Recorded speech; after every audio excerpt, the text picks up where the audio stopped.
શિવરાત્રિ પર્વ જે છે એ સમગ્ર ભારત વર્ષની અંદર ઉજવાય છે. શાસ્ત્રોક્ત કથા છે કે વામન અવતારની અંદર ભગવાન વામનજીએ બલિને પાતાળમાં ચાપેલ ત્યારે એમણે કીધું કે માગો, ત્યારે ભગવાન વિષ્ણુને કહે છે કે આપ મારી પાસે હંમેશાને માટે રહી જાઓ. એ બલિરાજા પાસે ભગવાન વિષ્ણુ રોકાય છે.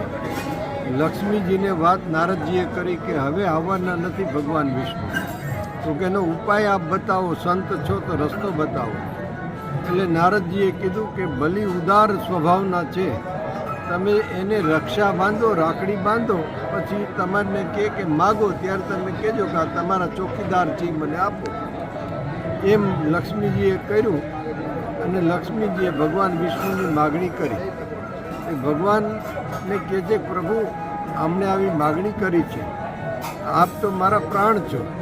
ત્યારે લક્ષ્મીજી કહે છે કે એ તો મારા પ્રાણનાથ છે. અને પછી નક્કી થાય છે કે આપ જેવી કોઈ વ્યક્તિને અહીં મૂકતા જાઓ. તો કે અમે ત્રણ છીએ, બ્રહ્મા, વિષ્ણુ અને મહેશ. તો એ ભગવાન મહેશ જે છે પાતાળ લોકમાંથી શિવરાત્રિના દિવસે બહાર આવે એટલે એના મસ્તક ઉપર ગળતી ધારણ કરે છે. આવું શાસ્ત્રોક્ત કથા છે. અને એમાંય ખાસ કરીને ગિરનારની અંદર શિવરાત્રિ પર્વ અનોખી રીતે ઉજવાય છે, કારણ કે અહીંના મહિમા અદ્ભુત છે. ભારત વર્ષમાંથી દિગંબર સાધુઓ અને ખડદર્શન સાધુઓ અહીંયા મેળામાં આવે છે.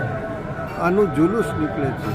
મુરગીકુંડમાં સાધુઓ સ્નાન કરે છે અને સ્નાન કરીને રાત્રે 12 વાગે ભોળાનાથનું અર્ચન પૂજન કરે છે. એટલે અહીંયા એને દર્શન કરવા માટે લાખો પબ્લિક જે છે એકત્ર થાય છે. રાત્રિના સમયે પૂરા ગુજરાતમાંથી અને ગુજરાતથી બહારથી સંતો આવે છે. એ ઉપરાંત ઉતારાવાળાઓ જે છે ભોજન વ્યવસ્થાઓ કરે છે, કલાકારો ભજનની લાણી કરે છે.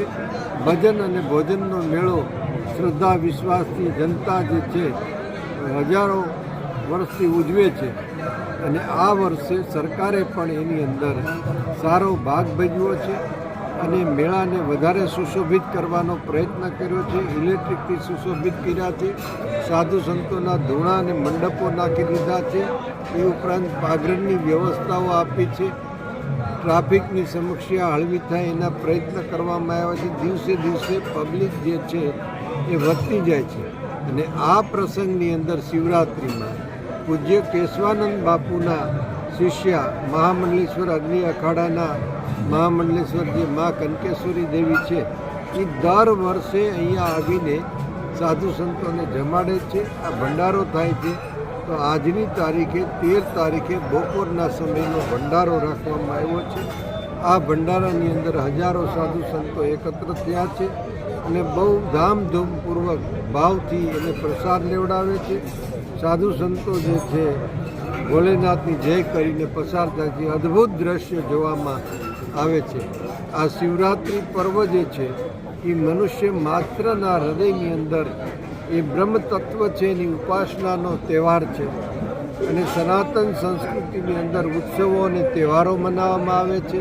સનાતન સંસ્કૃતિ પાસેના શાસ્ત્રો છે, વેદો છે, મંદિરો છે, તીર્થો છે, વિપ્રજનો છે, સાધુ સંતો છે. આ સંસ્કૃતિ વિજ્ઞાનની સાથે સજ્જ છે. વિજ્ઞાનનો પણ સ્વીકાર કરે છે. ઋષિમુનિની દેન છે. પ્રાચીનમાં પ્રાચીન સંસ્કૃતિ હોય તો એ સનાતન સંસ્કૃતિ છે. આવી સંસ્કૃતિનો મેળો આપણે સૌ સાથે મળીને માણીએ અને દર વર્ષે માણતા રહી એવી શુભકામના મેળા માટે. હરિઓમ. જય ગિરનારી, જય ગિરનારી.